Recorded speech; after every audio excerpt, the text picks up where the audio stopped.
홍공 흑자! 네, 안녕하세요. 반갑습니다. 홍공TV의 저는 홍공쌤 허준석이고요. 이분은 저는 인천의 한 중학교에서 근무하고 있는 최사랑입니다. 인천이라고 그러셨는데요. 사실 저도 이제 경기도 시흥이거든요. 네. 인천 만수동 가깝습니다. 만수동. 저는 뭡니다. 실패했네. 이게 뭔가 좀 어떻게 좀 해보려고 했는데 하필. 실패. 아깝다. 어쨌든 네, 인천하고 시흥 또 옆에 있다는 거 좀 알아주시고요. 마음만은 가깝다. 알겠습니다. 우리 최사랑 선생님께서는 중학교에서 과학을 또 이렇게 가르치고 계시지만 동시에 EBS 중학과학 대표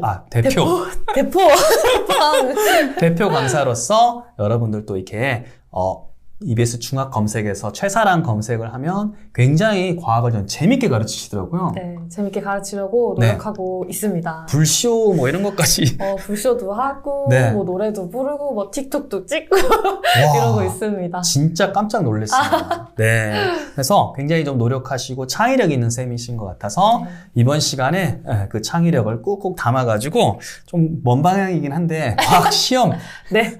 과학 시험을 이제 어떻게 하면 잘 볼 수 있을까라고 해서 첫 번째, 요즘 애들이 그렇게 말을 해요. 선생님 수행 지옥이에요. 못 살겠어요. 계속 가난한 집에 수행 돌아와요. 라고 하는데 수행평가, 과학 수행평가는 어떻게 이루어지고 사실 이제 교사 관점에서 보면 아이들이 이렇게 대비했으면 좋겠다. 그런 거 좀 한번 설명해 주세요. 네, 일단 수행평가에 대해서 일단 정확하게 이해를 먼저 하셔야 될 것 같아가지고 수행평가의 중요성을 인식을 해야 한다부터 좀 출발을 하려고 합니다. 네.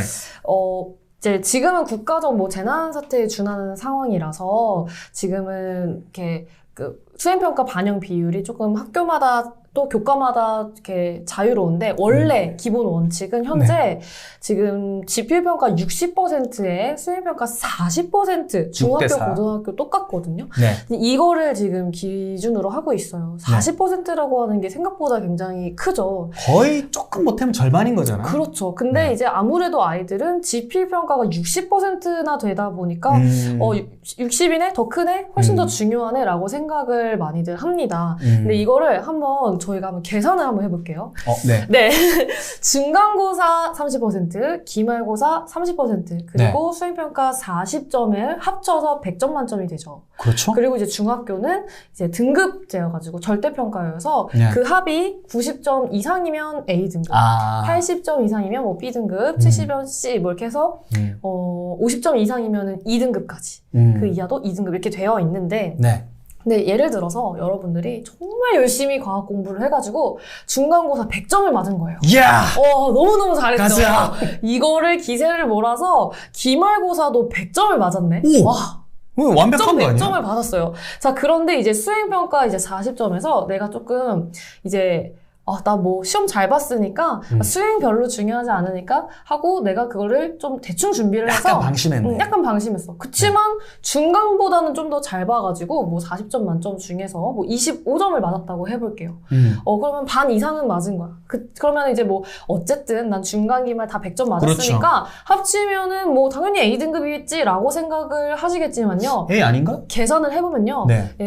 중간고사 30, 기말고사 30에서 총 60점을 가져가고 그렇죠. 거기에 내가 맞은 수행평가 25점 그대로 들어갑니다. 합치면 85점이죠. 그러면 A등급이 안 나옵니다.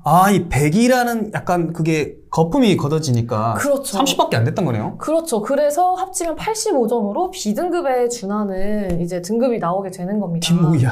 그쵸. 그래서 이 수행평가를 조금 내가 얕잡아 봤다가는 이게 큰일이 난다. 그래서 사실 진짜 고득점을 받고 과학 공부를 잘하는 친구들은 수행평가를 꽉 잡고 있습니다. 이거는 꽉 잡고 있다.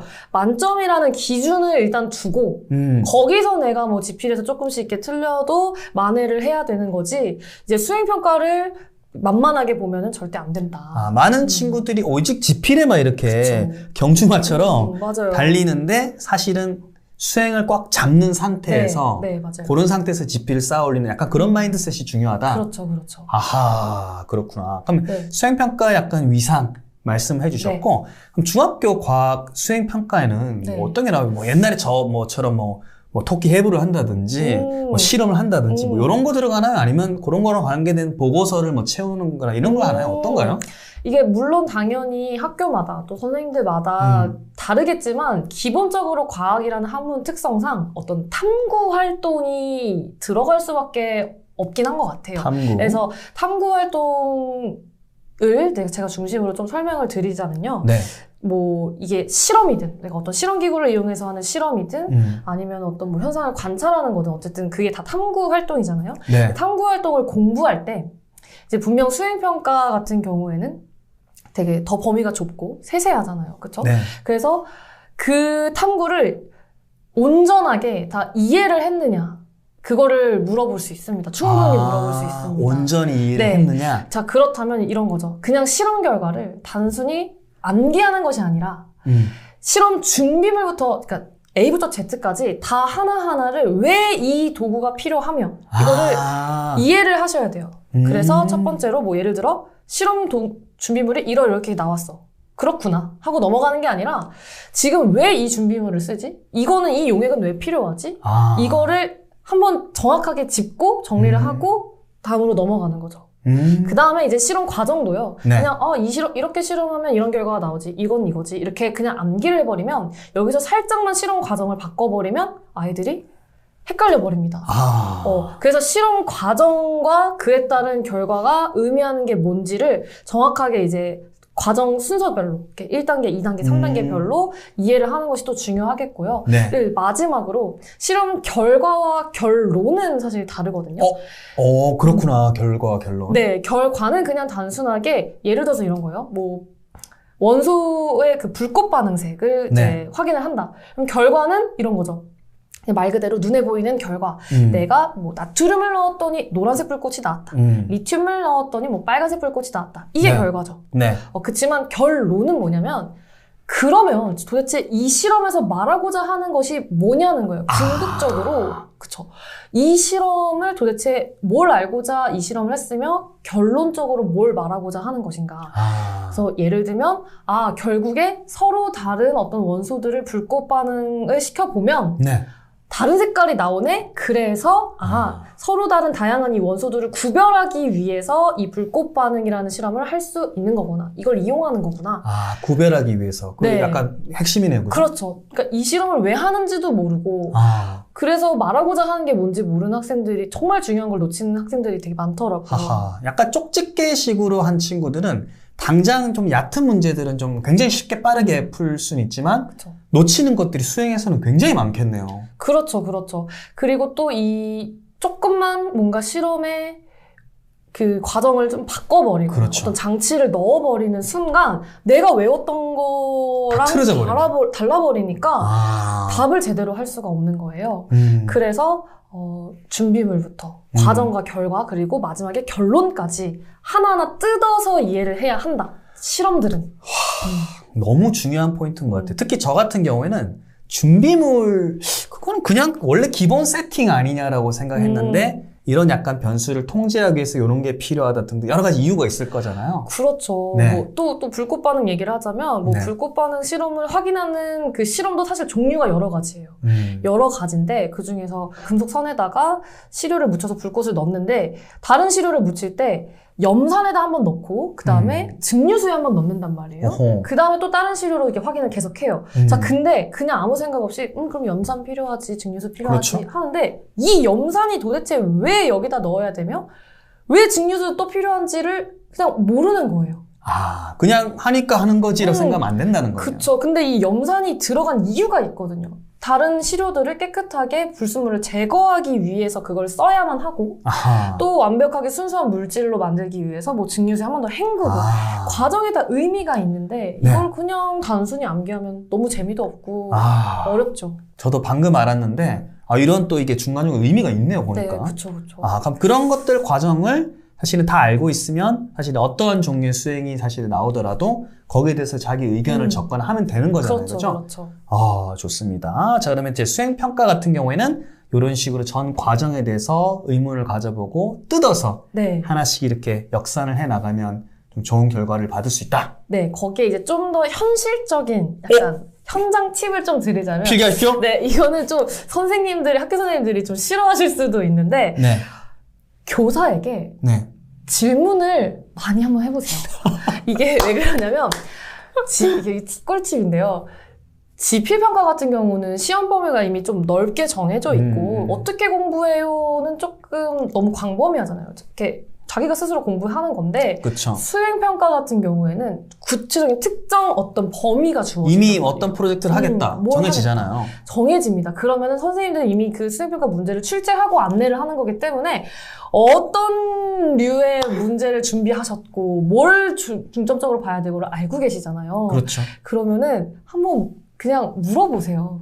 조금이라도 더 물어보시면은 선생님이 이러이러한 걸 중점적으로 좀 보면 좋다. 혹은 뭐 어느 부분을 봐라. 뭐 한마디라도 도움이 분명히 될 거라는 거죠. 그러니까 이게 나와요? 뭐 이런 질문은 아니겠지만 그쵸. 어쨌든 관련된 거는 범위가 뚜렷하니까 그쵸. 물어볼수록 이득이다 이 말이죠. 그럼 윤곽이 어느 정도 또 나오거든요. 그쵸. 친구들끼리 돌아가면서 한 다음에 신시한 모여서 조각 맞추기 하면 그렇죠. 이거 현실적인 약간 꿀팁이었습니다. 맞아요. 지필 같은 경우에도 저도 교사 시절에 애들이 질문하면 속으로 이거 안 나오는데 자꾸 이렇게 헛다리를 맞아요. 근데 뭐 애들은 뭐 잔뜩 풀고 있더라고요. 맞아요. 그런 경우 많은데 수행은 어쨌든 정해진 거니까 그거에 질문할 수 있는 거잖아. 선생님 근데 제가 이거 하는데 이번에 궁금한데요를 했을 때 사실은 터치할 확률이 굉장히 높다라는 거잖아요. 그렇죠. 그래서 뭐 혹시 이 부분까지 외워야 되느냐 부담이 되면은 한번 슬쩍 물어봐서 나쁠 거 없다. 선생님 이거 근데 무조건 다 외워야 되냐고 했을 때 답은 선생님이 어떻게 보면 재량이지만 그렇죠. 어쨌든 애들한테 도움이 되는 거죠. 네, 맞습니다. 좋습니다. 혼자 끙끙 앓지 마시고 학교 선생님한테 선생님 이렇게 좀 또 최사랑 쌤 같은 분 또 계시면 가서 선생님 자 이렇게 물어보면 될 것 같고요. 자 그러면 수행이 아까 이제 한 40 정도 있으면 수행 중요해요. 하지만 또 이제 마지막 또 꽃은 또 지필이 또 있으니까 30, 30, 또 60이나 있잖아요. 네. 지필 평가에 대해서 이야기 그리고 대비 어떻게 하는 게 좀 좋을까요? 네, 뭐 이 전편에서는 좀 전반적으로 과학이라는 과목을 어떻게 생각하고 공부를 해야 되느냐 이야기라면 이거는 조금 더 시험에 초점을 맞춰서 이야기를 해볼게요. 네. 일단 첫 번째로는 이것도 되게 당연한 사실인데 간과하는 학생들도 많고, 그러니까 제가 왜 자꾸 당연한 얘기를 하냐면 저희한테는 당연한데 이거를 아무도 얘기를 안 해줘서 사실 모르는 학생들이 정말 많더라고요. 그래서 이제 얘기를 하자면, 그러니까 출제자는 여러분들 눈앞에 있는 선생님이다 라는 거를 정말 잊으시면 안 돼요. 그래서 그쵸. 일단 지필평가 잘 보고 싶으시면요, 앞에서 말씀하시는 그 선생님이 어느 부분을 강조를 하고 어느 부분에 뭔가 힘을 주어 얘기하는지 정말 토시 하나 안 빼놓고 뭔가 내가 적으려는 그런 마음가짐으로 듣다 보면요, 이제 진짜 이거 나오겠다 하면 진짜 나오는 경지에 이르를 수 있습니다. 연습을 하다 보면. 네, 그렇죠. 선생님들은요, 자기가 한 번도 언급을 안 하고 뭔가 교과서에도 없고 뭐 프린트 같은 데도 없는 거를 절대 시험 문제에 못 내십니다. 그러니까 뭐 영어나 다른 국어 같은 과목은 또 언어다 보니까 저도 잘 모르겠지만 그래도 저희 문항분석 그 표 내잖아요. 낼 때 다 이렇게 근거를 있으니까. 근데 네네. 과학은 더더군다나 완전히 이게 이걸 내가 가르치지 않았는데 낸다 이러면은 난리가 나거든요. 다 근거하죠. 그죠? 그렇죠. 그러니까 과학도 어떤 교재에서는 막 엄청 어려운 실험까지 나오고 엄청 어려운 원리까지 다루고 하는데 만약에 우리 선생님께서 그 실험을 언급을 전혀 안 했고 교과서는 어디에도 없다면 너무 그거에 끙끙 앓을 필요가 없다는 거고, 또 실험 똑같은 탐구활동도 좀 다른 종류로 많이 나오거든요. 그러면은 무조건 기준은 우리 선생님이 가르쳐준 것을 기준으로 봐야 된다는 학교 시험에서는 일단 우리 선생님이 출제자니까 그 관점에서 그래서 가끔 저한테 이제 질문을 가지고 오는 걸 보면은 제가 전혀 언급하지 않았고 전혀 교과서에도 없는 어떤 어려운 실험을 가지고 와서 계속 질문하고 나름 본인은 또 발견한 거예요, 또 이렇게 끙끙 앓는 경우가 있는데 아니다. 그래서 출제자는 선생님이니까 아무리 뭐 1타 강사의 강의를 들으면서 혼자 공부하고 이런 것도 정말 뭐 도움이 되겠지만 개념 베이스로는 분명히 좋을 거예요. 네, 그쵸. 그치만 1순위는 항상 학교 선생님으로 둬야 된다는 당연한 이야기를. 무엇이 중요한지를 먼저 알아야 된다는 거죠. 그죠? 특히 내신은 그 어떤 지역, 특히나 이제 그 학교에 이제 출제하는 분, 네. 그거에서 사실은 원래 그런 거잖아요, 기본적인 게. 그렇기 네. 때문에 뭐 좋은 것도 진짜 많습니다만은 우선순위를 학교 선생님 거에 좀 두고 하는 것이 좋을 것 같다라는 것이 일단 네. 첫 번째적인 거고, 네. 또 덧붙일 거 또 없을까요? 네, 있죠. 일단 요즘엔 또 서술 논술형 평가를 또 의무적으로 반영을 해야 되기 때문에. 흔히 말하는 이제 킬러 문항에 네, 가까운 건데. 킬러 문항 같은 건데, 이제 네. 그거를 서술형에 답변을 할 때 네. 어떻게 선생님들이 채점을 하고, 그거를 위주로 여러분들이 중요하게 생각을 해야 되는지를 좀 말씀을 드리려고 합니다. 완전 기대됩니다. 아, 네. 일단, 서술형 평가는 뭐, 어쨌든 간에 뭔가 질문을 했을 때, 답을 할 때, 네. 뭐, 이렇게 A부터 뭐 Z까지 다양한 방식으로 표현을 할 수 있겠죠. 그러면 그렇죠. 도대체 어떤 기준으로 평가를 하느냐? 네. 과학에서는 뭐 다른 것도 마찬가지겠지만, 키워드거든요. 키워드. 반드시 들어가야만 정답으로 인정하는 키워드들이 있습니다. 코어가 결국 있어야 되는 거네요. 그렇죠? 네. 실제로 선생님들끼리 이렇게 회의를 해서 정답을, 기준을 세울 때, 이 키워드를 들어가야지 정답으로 하자. 그 외에 다른 수식어라든지 설명하는 방식이라든지 이런 것들은 다 그냥 도구일 뿐이고, 정답 유무는 결국 키워드의 유무다. 네. 그러니까 살을 아무리 이쁘게 좀 붙이더라도 결국은 핵심적인 개념 용어가 빠져있으면 거기서 이제 감점 포인트가 있다. 네. 그래서 그럼 그 키워드를 어떻게 집어넣느냐라고 하면은 또 네. 이제 문제 속에 들어있는 조건을 반드시 채워라. 수학이랑 과학은 항상 조건이 중요하더라고요. 너무 중요합니다. 근데 문제에서 분명히 이것을 적어라. 혹은 뭐 이 현상을 뭐 단어를 이용해서 설명해라 라는 조건들이 분명히 문제 안에 다 주어지는데 네. 자기는 아는 게 너무 많은 거예요. 그래서 말하고 싶은 게 너무 많아. 선생님께 보여주고 싶은 게 너무 많은 거죠. 어떻게? 그래서 막 구구절절 다 적는데 결국 조건에서 물어보는 게 없다? 그러면은 이제 틀린 답이 됩니다. 양은 와 빡빡한데 정작 채워야 될 건 빠진 거네요. 네, 그래서 이걸 놓칠 수 있으니까 여러분들이 문제를 풀 때 문제 속에 밑줄을 긋고 조건을 1번, 동그라미 1번, 조건 동그라미 2번, 3번을 무조건 체크를 하세요. 체크를 해놓고 내가 정답을 쓸 때 이 1번 조건, 2번 조건, 3번 조건이 다 지금 채워져 있는지를 점검을 하셔야 됩니다. 그러니까 문장 자체를 너무 예쁘거나 화려하게 하는 것보다는 방금 밑줄 쳐가지고 조건 파악이 되고 요거를 이제 쭉 내려가는 연습부터 하면 좋다. 네, 그쵸. 이게 내가 많이 적다 보면 왠지 이 안에 답이 있을 거라고 생각이 좀 들잖아요. 얻어 걸려라! 그쵸. 근데 그게 아니에요. 짧더라도 동그라미 1번, 2번, 3번의 조건이 짧은 문장 안에 다 들어가 있으면, 그리고 거기에 이제 키워드가 반드시 들어가야 되는 키워드가 있으면은 그냥 아무리 좀 허술한 문장이어도 그게 정답이 되는 거죠. 그러니까 애들이 사실은 이제 얘는 이만큼 적었는데 점수가 이렇고 나중에 비교도 하잖아요, 사실. 선생님 저는 이만큼이나 했는데 그런 거 다 이제 기본적으로 이제 키워드 유무가 굉장히 크다. 맞습니다. 네. 공부할 때도 아까 밑줄 쳐가지고 1, 2, 3번 넘버링 하는 거 너무 좋았던 것 같아요. 네. 허허, 좋습니다. 선논술은 보통 사실은 키워드가 영어도 사실은 그렇거든요. 영어 교과에서도 사실 의미가 통하느냐 이런 것도 있겠지만 키워드가 들어가지 않으면 도저히 납득이 안 되는 지점이 있는 거예요. 맞아요. 맴도니까 그냥. 그쵸. 네, 그래서 그 지점 역시나 또 굉장히 중요하다라는 생각이 듭니다. 네. 자, 이렇게 해가지고 수행하고 지필에 대해서 어떤 전반적인 큰 그림 우리 최사랑 선생님께서 이렇게 해주셨는데, 선생님 현장에서 지금 열심히 과학을 공부하는데 또 이제 어려워할 학생들한테 한 말씀 좀 부탁드릴게요.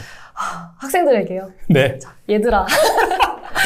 과학이라는 학문이 조금만 진짜 마음을 열고 뭔가 원리가 딱 한 번 이해가 되면은 되게 재밌어지는 학문이기도 하고요. 또 그러니까 과학이라는 게 내가 몰랐을 때는 보이지 않던 세계가 보이게 되는, 내 세상이 넓어지는 그런 학문이라고 생각을 하거든요. 그래서 과학 좀만 마음을 열면 너무너무 재밌는 과목이니까 절대 포기하지 마시고 우리 과학을 사실 잘해야, 저희 교장 선생님께서 최근에 저한테 이렇게 말씀을 하시더라고요. 과학을 잘해야 국가의 미래가 살고 맞는 말씀이시죠. 그리고 개인적으로 또 아이들도 자기 진학에도 정말 유리하다. 그렇죠. 뭐 이런 말도 하시거든요. 그래서 과학 포기하지 마시고 중학교 과학 재밌게 한번 공부했으면 좋겠습니다. 그러니까 말씀 되게 좋았던 게, 뭐, 열심히 그냥 하라, 열심히 공부하라 보다는 과학에 대해서 좀 더 열려 있어라. 라는 그 말씀이 오히려 저는 더 좋았던 것 같고요. 우리 선생님 성함은 최사랑 선생님입니다. 네. EBS 중학 들어가가지고 검색해보시면, 예. 사실 이제 화면에 더 예쁘게 또 이렇게. 또 이렇게 더 재밌게 또 이렇게 오늘 또 열정 많이 보여주셨잖아요. 그래서 뭐 실험이나 이런 것들도 막 이렇게 하십니다. 그래서 꼭 한번 영상을 같이 보시면 좋을 것 같고요. 자, 우리 1편, 2편, 3편 영상 또 도움이 되셨다면 좋아요, 구독하기 눌러주시고 댓글로도 이렇게 추가 질문 있으면 많이 남겨주시면 감사하겠습니다. 선생님, 건강하시고요. 네. 저희 애가 나중에 진학해서 선생님한테 꼭 그 과학을 배웠으면 좋겠다는. 너무 좋죠. 너무 좋죠. 니네 아버지 뭐 하시노? 제가 전공인데요. 여튼 네, 우리 가깝기도 하고 또 약간 살짝 먼 인천에 계시기도 한데 기회 되면 꼭 한번 출연 다시 또 이렇게 부탁드리고. 네, 언제든 홍콩쌤이 부르시면 저는 뭐 무조건이죠. 아싸, 홍콩은 또 개미 지옥이라고. 네. 자, 그러면 다음에 또 우리 최사랑쌤 뵙기를 기원하면서 보내드리고요. 또 다음에 또 이렇게 좋은 영상으로 또 여러분들 찾아뵙도록 하겠습니다. 안녕. 안녕.